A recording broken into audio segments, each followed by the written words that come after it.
एक बार फिर से आप सभी का बहुत बहुत स्वागत है हमारे YouTube चैनल पे। आज फिर से मैं आप सभी के लिए क्लास 11th के पॉलिटिकल साइंस का न्यू सिलेबस जिसका नाम है संघवाद, बहुत ही इंपॉर्टेंट पॉइंट है ये। तो आज हम इसके बारे में जानने वाले हैं कि संघवाद क्या होता है, किन किन देशों में संघवाद की स्थिति है और इसके फायदे और नुकसान क्या होते हैं।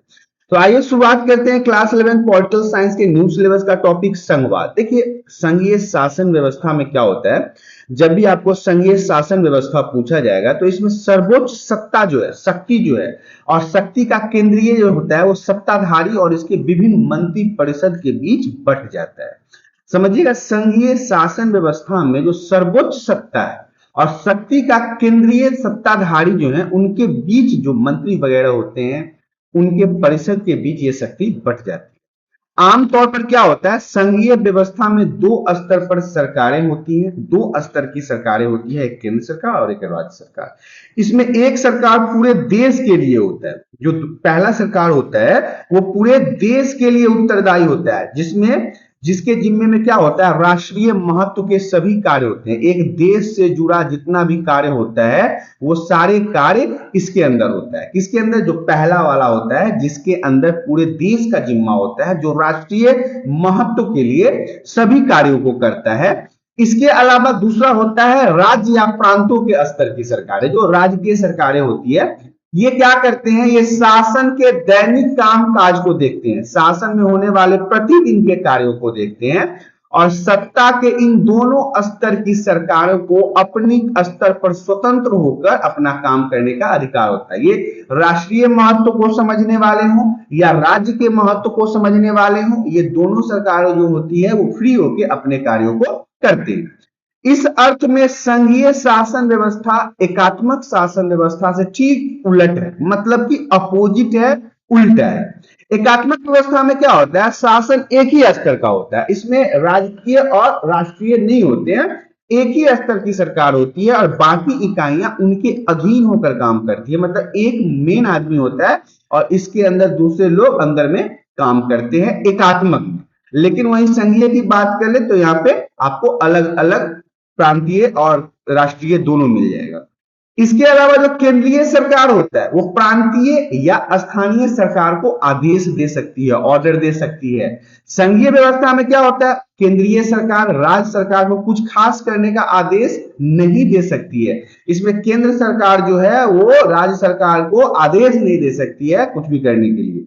राज्य सरकारों के पास अपनी शक्तियां खुद की होती है और इसके लिए वो केंद्रीय सरकार को जवाबदेह नहीं होती। ये नहीं कि उसे कुछ भी करना है तो केंद्र से हमेशा मंजूरी लेना पड़ेगा, ऐसा नहीं है। राज्य के पास खुद की शक्तियां होती है जिससे वो अपने राज्य के भलाई के लिए किसी भी प्रकार के कार्यों को कर सकता है। और इसके लिए क्या होता है कि वो केंद्रीय सरकार को जवाबदेह नहीं होता, तो जवाब वगैरह ज्यादा नहीं देना होता है। यही दोनों ही सरकारें अपने अपने स्तर पर लोगों को जवाबदेह होती है। मतलब कि देखिए, जो राज्य की सरकारें होती है वो अपने जनता के लिए जवाबदेह है उस राज्य का, लेकिन जो केंद्र का सरकार है वो पूरे देश के जनता का जवाबदेह होती है, पूरे देश के जनता को जवाब देना होता है। अब देखिए, मैं संघीय व्यवस्था के कुछ महत्वपूर्ण विशेषताओं के बारे में बता देता हूं कि संघीय व्यवस्था अगर होती है, संघवाद होता है, तो इसकी कुछ विशेषताएं क्या क्या है। तो देखिए, यहाँ जो पहला पॉइंट है वो कहता है यहाँ सरकार दो या अधिक स्तरों वाली होती है, मतलब एक केंद्रीय और दूसरा राज्य।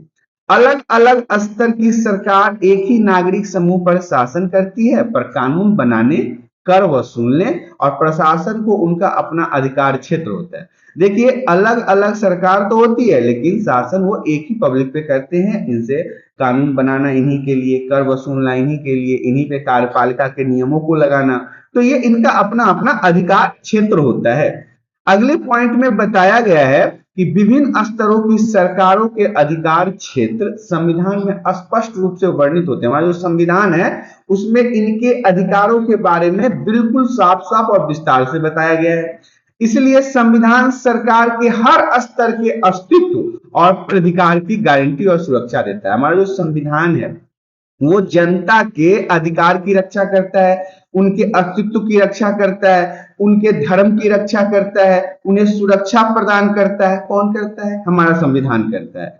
संविधान के मौलिक प्रावधानों को किसी एक स्तर की सरकार अकेले नहीं बदल सकती। हमारा जो फंडामेंटल राइट्स है, हमारा जो अधिकार है, इसको कोई एक सरकार नहीं बदल सकता। इसे बदलाव करने के लिए दोनों सरकारों की सहमति होनी चाहिए।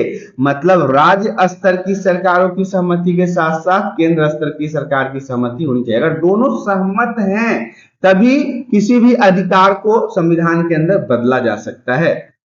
इसके अलावा मैं बता दूं कि अधिकारों को संविधान और विभिन्न स्तर की सरकारों के अधिकारों की व्याख्या करने का अधिकार है और विभिन्न स्तर की सरकारों के बीच अधिकारों के विवाद की स्थिति में सर्वोच्च न्यायालय निर्णायक भूमिका निभाता है। एक बार फिर से सुप्रीम कोर्ट आ चुका है, तो मैं आप सभी को बता दूं कि संविधान में किसी भी प्रकार की अधिकार की बात आएगी तो उसके स्थिति में बदलाव करने के लिए आपको सबसे अंतिम फैसला जो होगा वो सुप्रीम कोर्ट का ही होगा।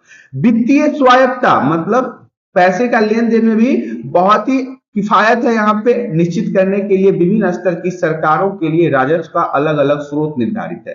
राज्य सरकार को कर या आप कह सकते हैं राजस्व वसूलने के अलग सुविधाएं हैं, केंद्र सरकार के लिए सुविधाएं अलग अलग हैं।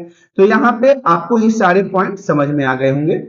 अब हम आप सभी को बता दें कि यहाँ पे जो हमारा संघवाद है ये भी वीवीआई है, क्योंकि ये बहुत बार एग्जाम में पूछा जाता है, एग्जाम के लिए बहुत ही महत्वपूर्ण है। तो आशा करता हूं कि आज के वीडियो में दी गई जानकारी आप सभी को पसंद आई होगी। यदि जानकारी पसंद आई तो वीडियो को लाइक कर दें, चैनल में पहली बार आए तो चैनल को सब्सक्राइब कर लें ताकि इसी प्रकार के एजुकेशनल वीडियो आपको हमेशा प्राप्त होती रहे।